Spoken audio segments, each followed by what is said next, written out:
after 10:30 at night on a Friday here still in Reno. I thought I'd be starting this vlog in Vegas, but not the case. That first room you saw was the Peppermill Poker Room, obviously. That second room was the High Limit Room. Usually on a Friday night, there's a couple of games in there. Tonight, not the case. 0 games. All the action was in the 3-5 games. And boy, was there a lot of it.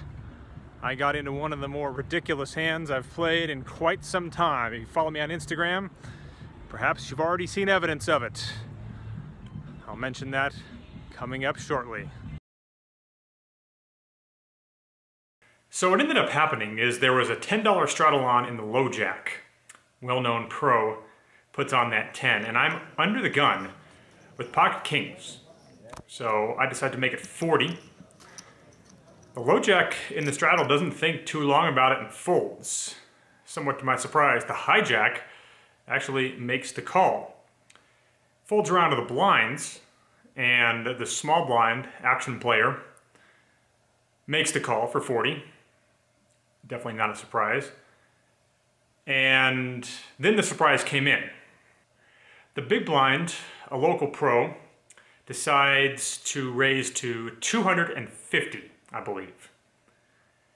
And then it's back over to me. And this is a spot where, unlike several pros who make it pretty clear by the way they play against me that they don't think I'm any good, this particular pro does happen to have respect for my game, and I don't think he's going to just be trying to run over me with a weak hand here.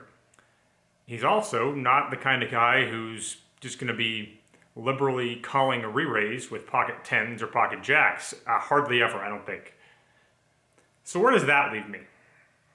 I wasn't 100% sure about the play here, because if I re-raise him, I think he's really only calling me with pocket queens.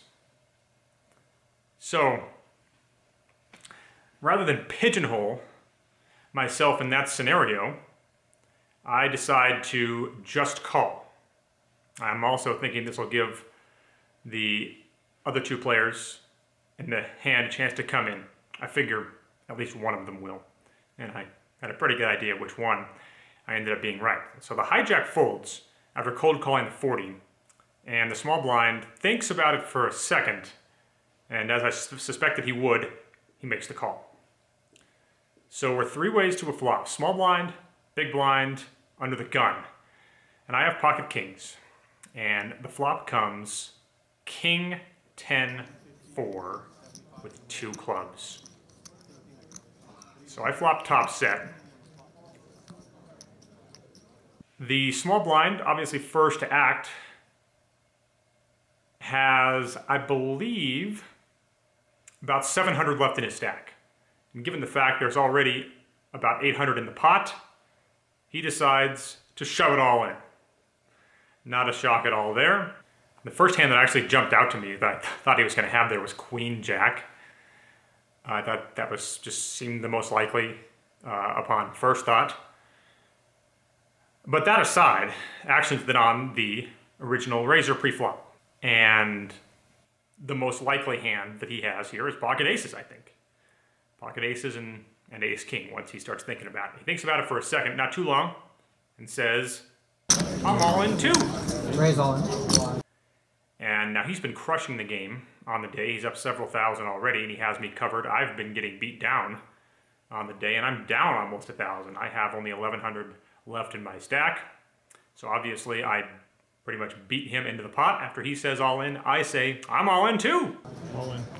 So we have a 3-way all in, and we also have a fairly decent sized side pot that me and the big blind are going to run it twice for. We're only going to run the main pot once, but we're going to run the side pot twice. So,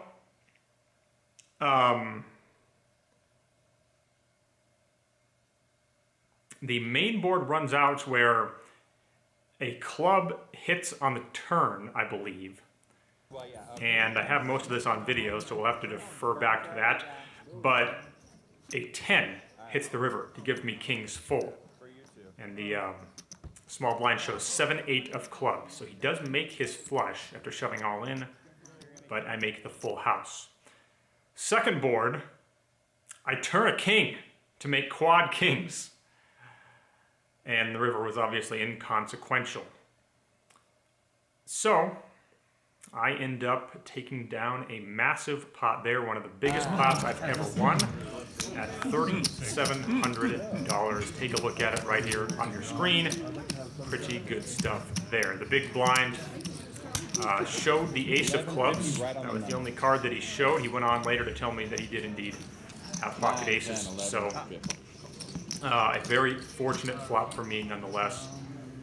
To take down one of the biggest pots that I've won in some time, and snap what I hope is at least snapping what's been a pretty rough new car downswing.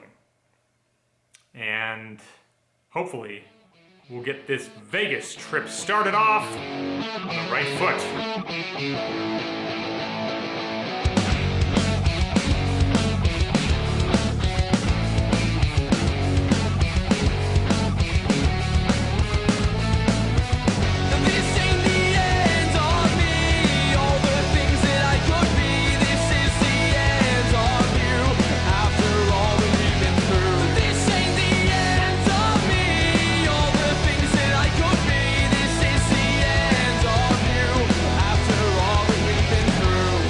Checking in from Tonopah, about halfway between Reno and Vegas. Got to shoot down at Walker Lake for Silver State sites.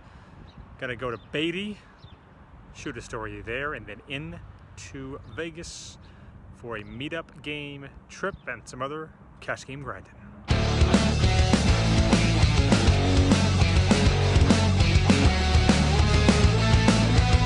I'd rather wake up next to a stranger than wake up next to you.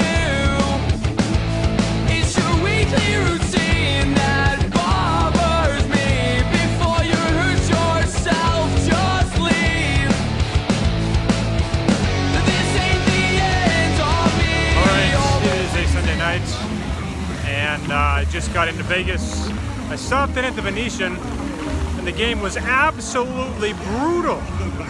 Nothing but grinders in it. So I'm walking over to the Wynn to see if it's any better. All right, leaving the Wynn now, heading back over to Venetian where I parked, booking a small $202 win. I'm still kind of upset at myself for getting away from the game plan in one spot. I tried to double barrel an older guy off of a spot where he obviously had an overpair. It's exactly what I said I would not do, but I still tried, and it's just a textbook example of getting away from the game plan. My game plan is to win with thin value bets in spots where I know I'm gonna get paid off, and not to try bluffs when I pretty much know guys have big hands. Tried it here, didn't work, but still booked a $202 win to start the trip with one or two Silver State sites shoots. That's some alliteration for you. In the morning, and then a meetup game. My first ever meetup game tomorrow night at Encore.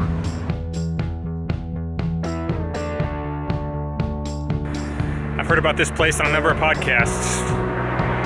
The Gambler's General Store on Main Street here in Vegas. Let's check it out.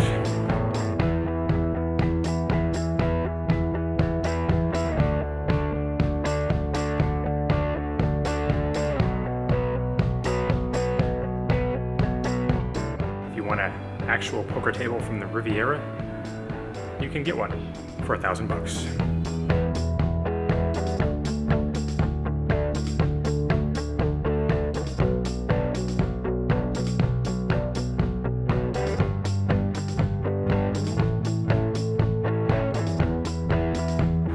Pretty cool place.